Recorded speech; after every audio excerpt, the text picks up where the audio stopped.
Başlatdım. Deməli uşaqlar, bugünkü dərsimiz kristal qəfəsinin tipləridir. Ümumiyyətlə kristal qəfəs nədir? Birinci onu düşünmək görə ki, kristal qəfəs nədir? Kristallıq nədir?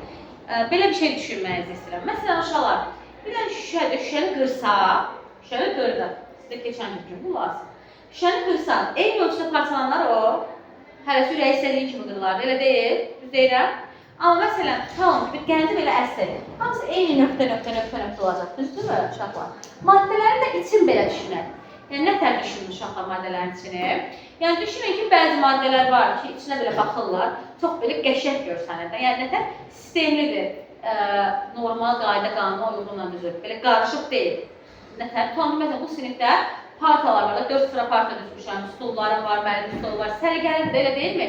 Nizamlı vuruşlar, kristal qəfəsən, belə deyil. Kristal qəfəsin də zaten uşaqlar kristal qəfəs maddənin içinə baxanda kub var, yəni kub şəklində düşünürlər.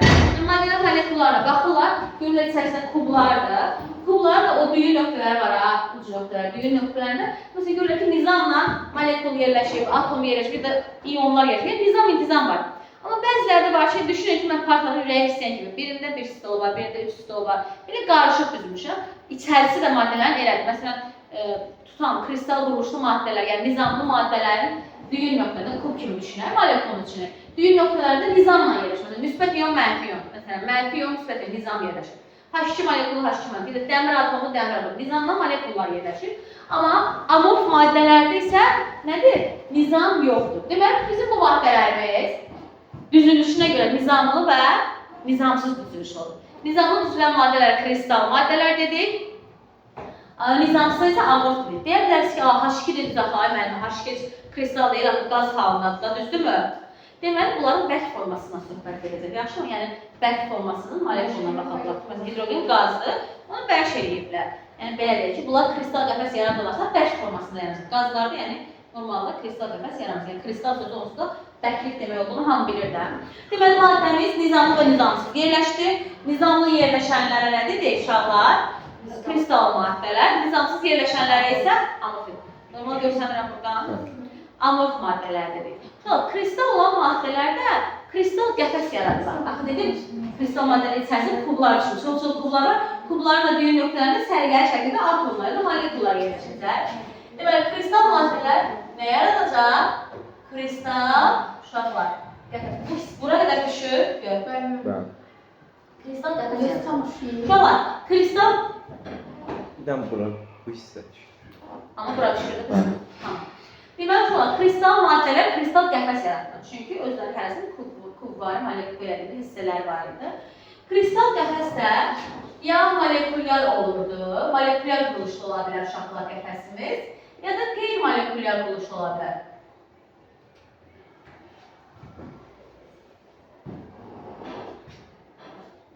Deməli, molekulyar quruluşlu və qeyri-molekulyar quruluşlu ola biləcək uşaqlar. Deməli, qeyri-molekulyar quruluşlu kristal qəfəslərimiz hansılardır uşaqlar? İyon kristal qəfəs. İyon kristal qəfəsi var uşaqlar. Metal kristal qəfəs. Və atom kristal qəfəsi. Bu şəkil necədir?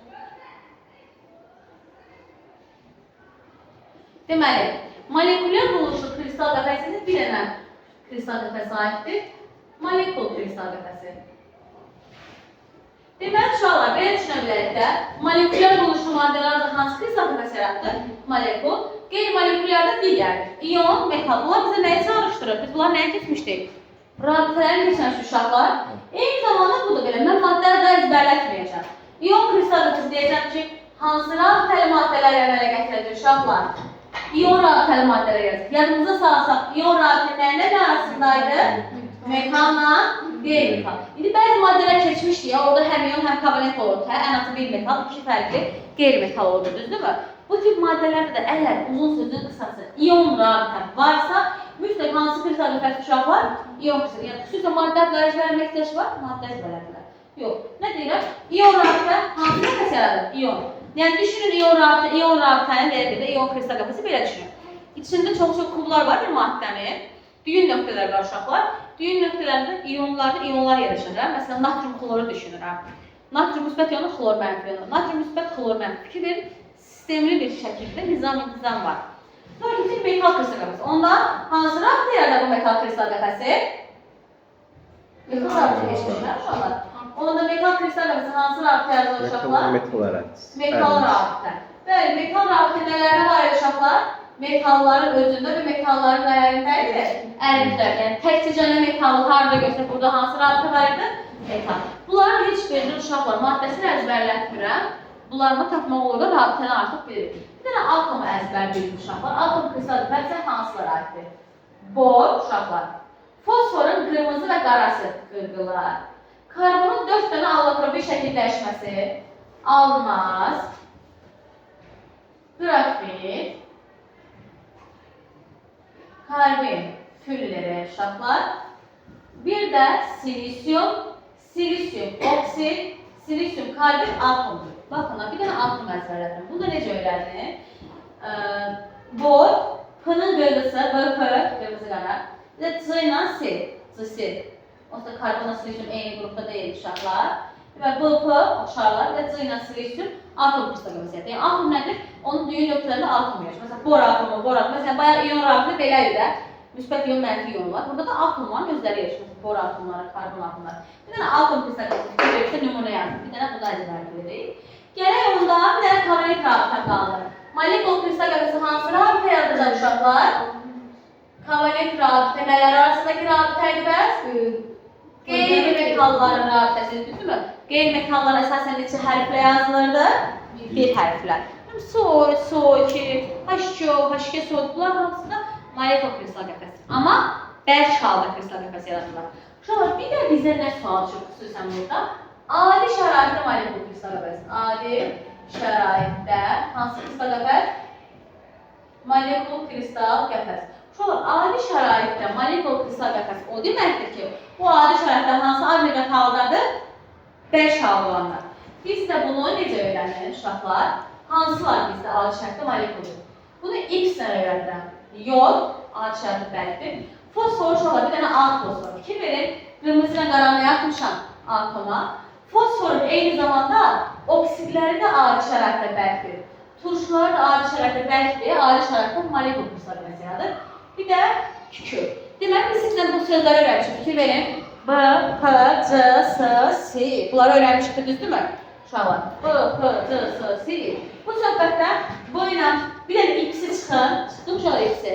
Biliyyətli saxlaya bilərim. X, molekul adı. Yod, fosforun adı, bir də kükür. Kükür neçə atomluydu? 8 idi, hə? X adi şəraitdə bərkdir deyə, adi şəraitdə molekul kristal qəfəsi yaradır.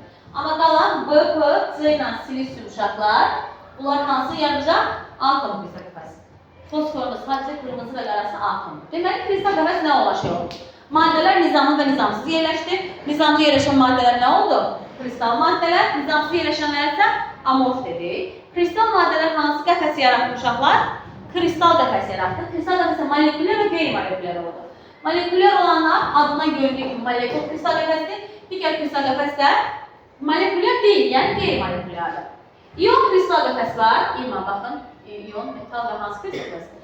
Atom.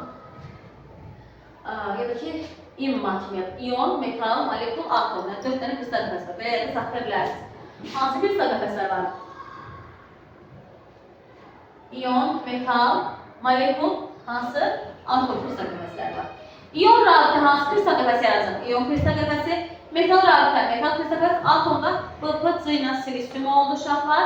Xüsusən birinci qrupların qəbulunda burada suallar olur. Məsələn, maddədə maddeyə gedir, deyir hansı da kristal qəfəsi vəziyyəti dəyişir. Molekulda kovalent rabitələr, harada qeyri-metalların birləşməsini görsək, deyəcək ki, orada hansı kristal qəfəsi var? Molekul kristal qəfəsi, amma bərk halda yaranır. Bir də var da adi şəraitdə bərk olanlar, yəni adi şəraitdə molekul kristal qəfəsi yaratır. Bunlara da necə öyrəndik? X deyə öyrəndik. Yox, fosforun ağı, bir də kükür. Bir də fosforun oksidləri də, turşuları da normaldır, bərk haldadır deyə adi şəraitdə molekul kristal qəfəsini əmələ gətirmiş olurlar uşaqlar. Kristal qəfəsi elə böyük bir şey deyil ki, iyon rabitə öyrənmişdik. İyon rabitə, iyon kristal qəfəsi. Metal rabitə öyrənmişdik. Metal rabitə, metal kristal qəfəsi. Kovalent rabitə öyrənmişdik. Kovalent rabitə hansı kristal qəfəsidir? Molekul. Məsələn, onlar H2-li, O2-li şeylər idi, molekullar idi. Atom bir dənə öyrəndi. O da B, P, C, C. B, P və C, C. Zesinon 4-cü qrup olduğunu bilirik. Karbon altı bir şəkil dəyişmələri oldu atom. Fosforun da sadəcə qırmızı və qarası. Bir də burada nəyi bilməlisiniz? Adi şərtdə bu qədər söylərsiniz. Bunların hamısını bilirik. Adi şərtdə molekul kristal qəfəsdə. O demək oldu ki, adi şərtdə bərk alınır. X, yox, fosforun adı düşür. Fosforun oksidləri isə turşularda adi şərtdə bərk idi. Adi şərtdə molekul kristal qəfəsini əmələ gətirmiş oldu. Şu dərsini də görəşəm. Başqa testləri yazdım.